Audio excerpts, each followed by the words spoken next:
Masters Urdu में किया हुआ है और 14 ग्रेड के टेस्ट तैयार करने के लिए आपको 7-8 की मैथ पढ़नी पड़ेगी। आपको छोटी क्लास की जनरल नॉलेज, जनरल साइंस वगैरह पढ़नी पड़ेगी। तो अब वो बंदा, जो एक बंदे ने 16 साल अ, सर तालीम की और मास्टर्स उसका जो है ना वो उसमें है, उर्दू में है, और वो अभी 6-7 की, 8 की या 9 की इंग्लिश वगैरह सीख रहा है या इस्लामियात सीख रहा है, तो समझो कि वो कहानी उसकी भाई की बड़ी ख़राब होने वाली है। इसी तरह अगर कोई बंदा एमएससी, अगर वो मास्टर्स या किसी भी बीए सब्जेक्ट्स में वो मैथ्स वगैरह में है, तो अब आप अंदाज़ा करें कि वो बेचारा जो है वो कोई भी गवर्नमेंट जॉब लेने के लिए जो है ना उसको दोबारा से पढ़ना पड़ता है, या वो उसको इंटर लेवल की जो है ना उर्दू पढ़नी पड़ रही है, उसको सोशल स्टडी पढ़नी पड़ रही है, कहीं न कहीं इस्लामियात के एरियाज़ पे भी काम करना है, क्योंकि इस्लामियात काफ़ी टफ सब्जेक्ट है। तो वो सारी चीज़ें उससे नहीं हो पाती हैं। पहली बात तो उसका माइंड नहीं बन पाता कि यार उसने मास्टर्स जो है ना वो मैथमेटिक्स में है, अब आके उसने जी वो मुताला पाकिस्तान पढ़ रहा है, वो 14 नुकात पे दोबारा से वो काम कर रहा है। अच्छा, दोबारा से 1973 के आइन के मामलात को देख रहा है, दोबारा से पाकिस्तान की हिस्ट्री को देख रहा है। तो वो मेंटालिटी नहीं हो पाती, ठीक है? या दूसरा, उसके बाद भी अगर आके वो उसको टाइम देना पड़ेगा, पूरा पढ़ना पड़ेगा, रोज़ 1 2 डेढ़ घंटे, 2 घंटे उसको, ठीक है कि नहीं है?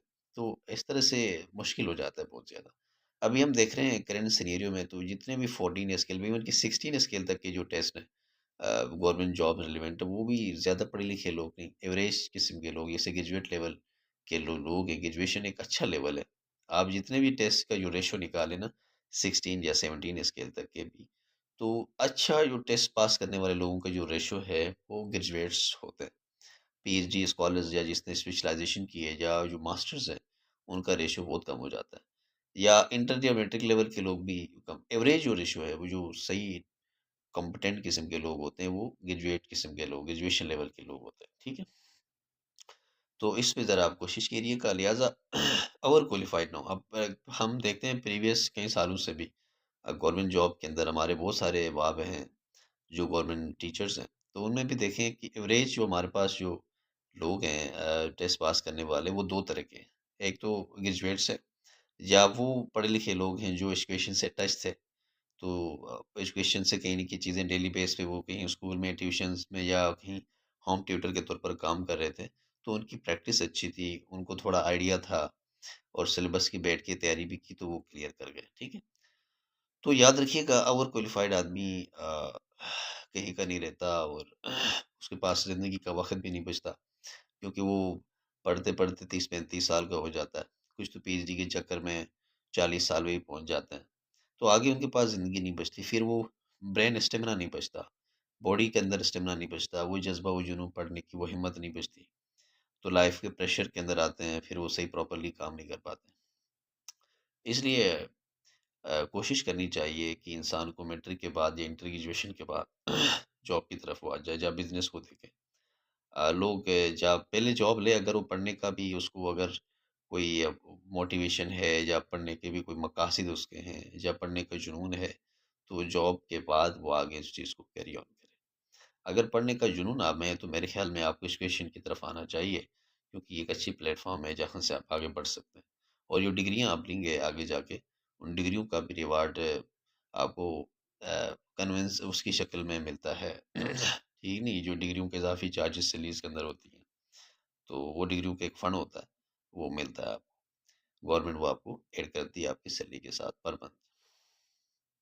तो कोशिश करें, अगर आप ग्रेजुएट हैं या मास्टर हैं किसी भी रिलेवेंट सब्जेक्ट में, तो आप अभी गवर्नमेंट के अंदर अच्छी जॉब्स आ रही हैं। 14 ग्रेड की 2 तरह की जॉब्स आएँगी।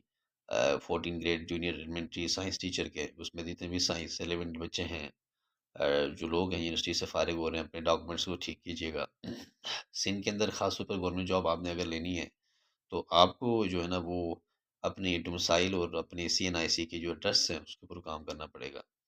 और कंपटीशन काफ़ी टफ होता है। आप ये ना सोचें कि सिंध में तालीम 9-10 में चीटिंग होती है तो कंपटीशन नहीं है, ऐसा नहीं है। सिंध में ज़्यादा कंपटीशन है, ठीक नहीं है? सिंध में क्योंकि डिफरेंट कास्ट के लोग हैं, यहाँ हर पाकिस्तान का हर तबका यहाँ मौजूद है, और लोग जो ना वो स्टेबल होना चाहते हैं, नौजवानों के अंदर कंपटीशन बहुत ज़्यादा है। अगर नौजवान के अंदर कंपटीशन नहीं भी है तो हालात ऐसे हैं कि वो उसको मजबूर कर देंगे कि उसे कंपटीशन करके जॉब लेने पे। कॉर्पोरेट सेक्टर में भी कोई इस तरह की कुछ सालों में हम देख रहे हैं कि इतनी अच्छी जॉब प्रोड्यूस नहीं हो रही है। गवर्नमेंट सेक्टर में देख रहे हैं पिछले 1-2 सालों में गवर्नमेंट अच्छी जॉब्स ऑफ़र कर रही है सीन के अंदर और ख़ास तौर पर जो पीएसटी, जीएसटी जॉब्स हैं स्कूल टीचर्स की, जूनियर स्कूल टीचर्स की और सिंध की तारीख में क्या पाकिस्तान की तारीख में सबसे बड़ी अपॉइंटमेंट्स की गई। अभी भी बहुत सारी वैकेंसीज़ खाली होंगी 2025 के अंदर आएँगी। तो आप जितने भी लोग जिनको मेरा पैगाम आ रहा है, चाहे इस वीडियो को आप शेयर करें आगे उनको बताएँ कि वो तैयारी करें और बहुत अच्छी अपॉर्च्युनिटीज़ आएँगी और मेरिट पे होगा। मैं ऐसे बहुत से सारे लोग जो मुझसे जुड़े हुए दोस्त-अहबाब थे, इंतहाई अंडर प्रिविलेज्ड, लेस प्रिविलेज्ड लोग थे और लेकिन उन्होंने मेहनत की और माशाल्लाह सिंध गवर्नमेंट का बहुत शुक्रिया। बहुत ही मेरिट पे काम हुआ और वो इस वक़्त माशाल्लाह एजुकेशन को सर्व कर रहे हैं। थोड़ा मुश्किल तो ज़ाहिर-सी बात है होता है, सफ़र तालीमी सफ़र हमेशा मुश्किल ही रहा है। एक तालिब इल्म इसको बेहतर जानता है। लेकिन अल्लाह ताला आपको उसका रिवार्ड देता है। अल्लाह ताला कभी किसी की मेहनत को रायगा नहीं जाने देता। तो आप भी इस चीज़ जीएसटी के भी 2025 के अंदर भी जॉब्स आएँगी और उसमें भी साइंस से जो है जीएसटी के लिए, जेईएसटी के लिए वो जो साइंस टीचर्स हैं, उनकी भी काफ़ी पोस्टें आने वाली हैं। एसएसटी 16 ग्रेड का दोबारा से आएँगी। एचएमएन मास्टर्स के लिए उसकी कोई 2000 के करीब जॉब्स आ रही हैं। तो आप सब तैयारी करें और प्रोफेशनल डिग्रीज़ की तरफ भी आएँ क्योंकि बीएड का बेसिकली इम्पैक्ट है। प्रोफेशनल डिग्रीज़ हैं आगे आपकी प्रमोशंस के लिए या टेस्ट में इसके एक्स्ट्रा ग्रेस मार्क्स मिलते हैं, तो इसका भी काफ़ी अच्छा अप्रोच है। तो ये चीज़ें भी आप करें और वो तमाम जो ग्रेजुएट्स हैं आपके घर में, बहनें हैं, जो भाई हैं, जो असातिज़ा हैं, जो प्राइवेट सेक्टर में पढ़ा रहे हैं या जिनको पढ़ाने का शौक है। तो बहुत ही अच्छी अपॉर्च्युनिटी है, आप अपने इलाके को सर्व करते हैं और जीएसटी, पीएचडी के अंदर ख़ास तौर पर जो एजुकेशन है, इसके अंदर आपको अपने टाउन के अंदर या अपने यूसी के लेवल के अंदर आपको काम करने का मौका मिलता है। तो आप बहुत अच्छे तरीके से माशरे के अंदर अपना एक किरदार निभा सकते हैं, गरीब बच्चों को आप पढ़ा सकते हैं और आपका अपना करियर भी उसके साथ मुंसलिक है। तो बीइंग अ टीचर मैं आप लोगों को तो ये सजेशन दूँगा कि आप एजुकेशन की तरफ आ जाएँ और बहुत ही अच्छा नोबल प्रोफ़ेशन है। शुरू में 1-2 साल काफ़ी टफ़ हैं और मुश्किल होते हैं। डिफ़िनेंट कहीं पर भी होते हैं, आप नहीं होते हैं, लेकिन एजुकेशन डिपार्टमेंट ऐसा है जहाँ आपको कोई भी मुश्किल आपको मुश्किल नहीं लगेगी, ठीक है? और बाकी हम ये जो मैं एक नंबर दूँगा स्क्रीन पे या आप नीचे डिस्क्रिप्शन में आप जाएँगे तो वहाँ नंबर होगा मेरा, आप मुझसे कॉन्टैक्ट कर सकते हैं। और मैं आपको नोट्स प्रोवाइड करूँगा क्योंकि मैं खुद भी इस मरहले से गुज़रा हूँ, तो मैं समझता हूँ कि मैं आपकी मुकम्मल रहनुमाई नहीं, तो लेकिन कहीं 10% 20% आपकी कामयाबी में रहनुमाई देने में मैं अपना किरदार अदा कर सकता हूँ। तो आप सब दुआओं में याद रखिएगा, हौसला मत हारें, हिम्मत रखें, हालात बहुत मुश्किल हैं, बहुत और टफ़ होते जाएँगे। आप अपनी मेहनत जारी रखें। जैसे मैं मेहनत कर रहा हूँ, मैं वीडियोज़ बनाता हूँ, डालता हूँ, मैं कोशिश करता हूँ कहीं न कहीं मेरी किसी बात से किसी को कोई मोटिवेशन मिले या अगर किसी तक मेरी इन्फॉर्मेशन से कोई फ़ायदा हो, तो तमाम अहबाब दोस्त जो मुझसे जुड़े हुए हैं, आप सबका बहुत शुक्रिया और आप सब कोशिश करें मेरे इस चैनल को लाइक करें, इसमें मुझे सपोर्ट करें ताकि मैं जो है ना वो माशरे के अंदर कोशिश करूँ कि अपना किरदार अदा कर सकूँ।